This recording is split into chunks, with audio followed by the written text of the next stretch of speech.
Hello from Gyeongju. This is my second stop in South Korea, and it's quite a contrast from Seoul. It was so gorgeous driving in on the bus from the main station after I took the high-speed train over here, seeing the mountains. It's breezy out.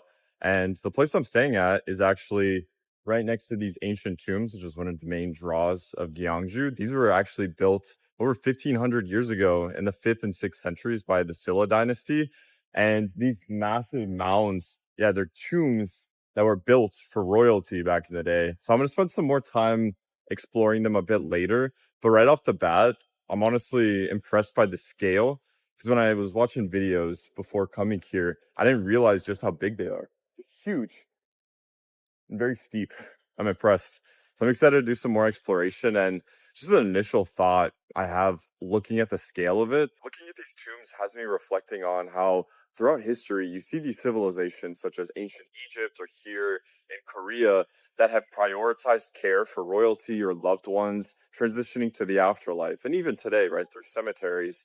And I just find it so interesting because in a lot of modern life, in at least a lot of Western life, I think that there's a generalized fear of death that in some ways can lead to less discussion around this, a very important topic that is one of the true inevitabilities in life, right?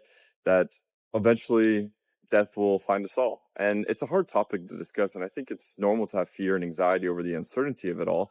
But I actually find that thinking about death is something that I struggle with, but I want to continue reminding myself of the inevitability. I actually often wear a ring that says memento mori, remember your death, because when I put it on, it helps me remember to value the time I have, right?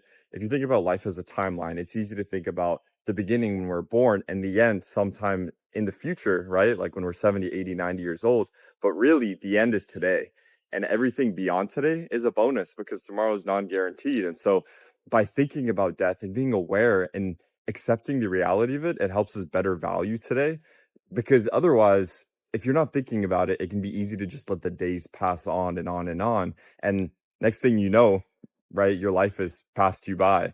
And so it just adds a little bit of weight and value and gratitude for every single day. And even for myself as a traveler currently in Asia and having traveled for the last 3 months, a big part of the reason I'm doing this is because I didn't want to wait until I was 50 or 60 to go travel the world and see a lot of places. I wanted to take the opportunity I have now to explore while I'm able bodied. And especially knowing I have, the financial flexibility to do so now. Yes, it maybe would have been objectively more responsible to continue focusing my career, but there's just so many places I wanted to see while I'm able bodied. And who knows what'll happen tomorrow or in a month or in 5 years from now.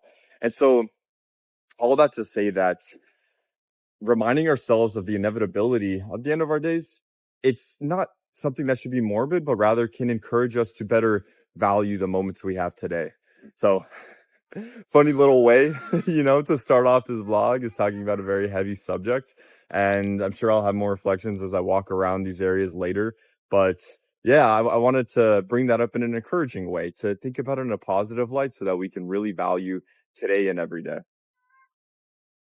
All right, so I just enjoyed a delightful lunch served by an ajumma and an ajasi. I apologize for botched pronunciation, but delightful elderly couple that served an amazing lunch. Got some kimchi stew, way more banchan or side dishes than I needed, and some boiled octopus.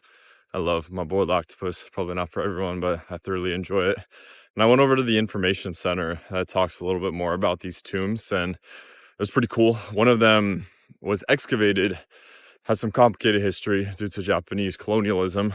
But there's information center just talking a little bit more about the details of these tombs and just coming to understand that as royal tombs, a lot of the intention behind building these was to give royalty the tools and items that they needed to progress into the afterlife.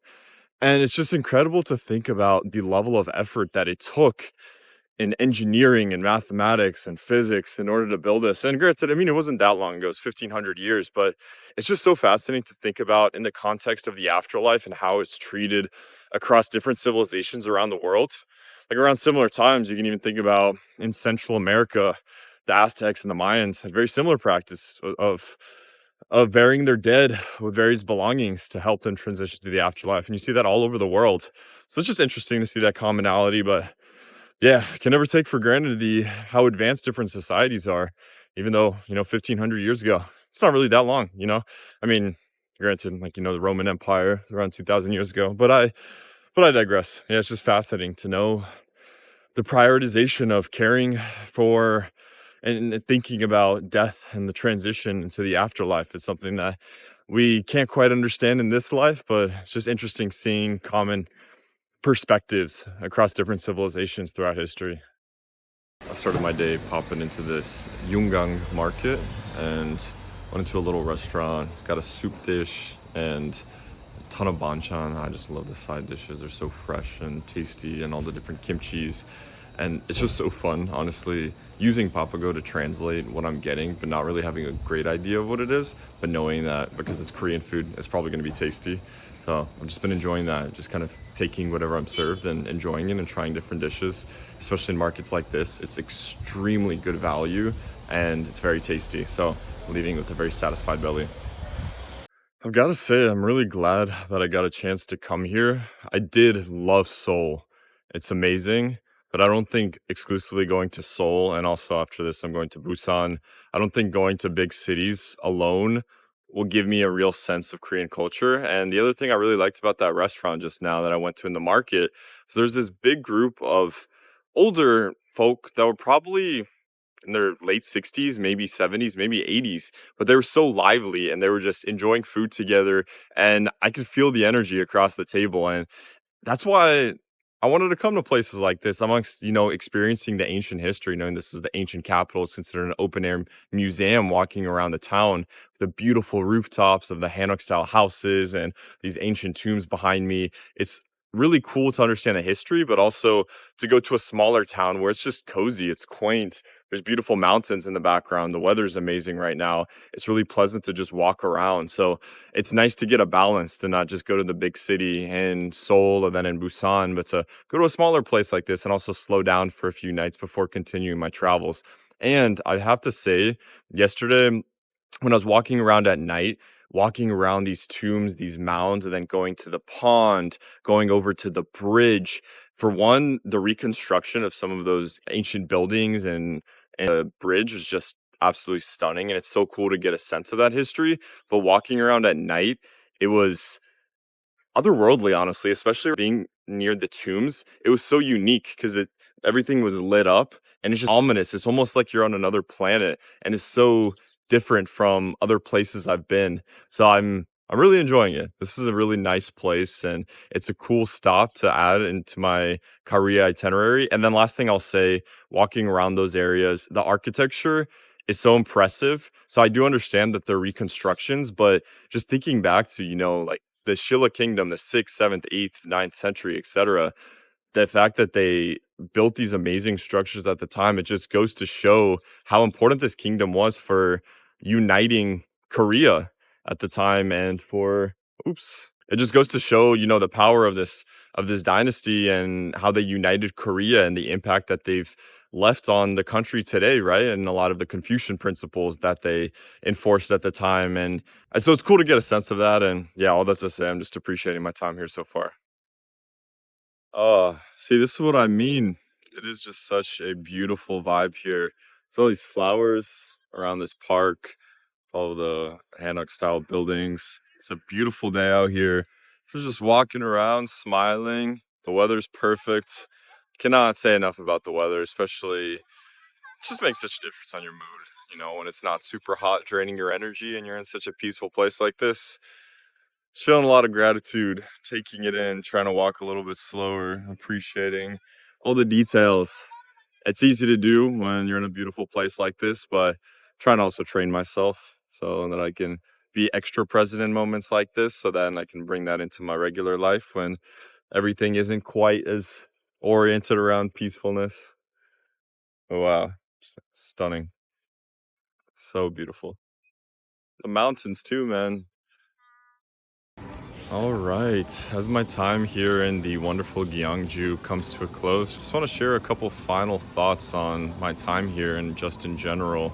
Firstly, I'll say As I've spent some time in Korea now, first in Seoul and now in Gyeongju, I just really appreciate the Confucian influence that you see in a lot of architecture, particularly in the harmony with nature. You see how the architecture just seems to flow so well with the landscape, like with the bridge, for example, or even back in Seoul and the main palace there. It just feels so connected where it's not intruding with the environment. And I think there's something we can all learn there about finding harmony with nature. So I really appreciate that component. The other thing, so with a lot of the architecture dating back to the Shilla dynasty here, like the bridge, for example, and the pond and surrounding buildings, a lot of those are reconstructed. But to me, it's a reminder of how hard Koreans have often fought to preserve their identity through some of the challenges of Japanese colonialism and the Korean War, and even before then. And there's just a resilience within this culture and working hard to maintain their cultural identity. And that's really cool to see, especially in a place like this, an ancient capital like Gyeongju. And just in general, I've really enjoyed relaxing here. The cafes here are beautiful. All of the hanok rooftops are really nice to walk around. It's just beautiful. Like I said, the weather's perfect. And so it's been a really nice part of my trip just to take it easy and just to reset a little bit, which I always appreciate in grounding myself whenever I'm traveling. Man, life really is just made up of little moments, little special moments that you could look back at with gratitude. And as I close out my time here in Gyeongju, that is what I'm feeling. Such a beautiful, quaint place. And as I talked about earlier in the beginning of this video, it's easy to forget death and therefore take little days for granted. But each day counts. And I think it's easy to look forward to travel and to escape your day-to-day life. And I've been lucky to be able to travel for an extended period of time. But whether I'm traveling like this or in general, I'm just trying to remember to find gratitude in the little things. The beauty of flowers surrounding me and beautiful weather, clean air, walks with friends, I mean, something I value more than anything is connection in life. And so it's been interesting going through extended periods of time traveling solo, to be honest. But I started to embrace it because I just continue coming back to how unique this opportunity I have to explore, gain new perspective. And there's going to be periods of my travels going forward where I'm very social. And so as I've been solo, I'm just really trying to take this time and use it for what it's worth and just appreciate the little things, like I said. And yeah, like I talked about before, we're all gonna die, and that's not a morbid thought. It should liberate us, to value each day just a little bit more. All right, well, I really appreciate you watching and coming along this journey with me. I hope you enjoyed getting a glimpse of this beautiful place, Gyeongju, with these crazy ancient royal mounds and beautiful hanok style buildings. So many awesome cafes, good food, nice places to walk around. Everyone here is just has a very friendly energy, I think, especially a lot of Koreans that come here just are in such a good mood. So it's nice to be in this environment. But anyways, thank you so much for joining me in this video. I hope you have a wonderful day and see you in the next one. Take care.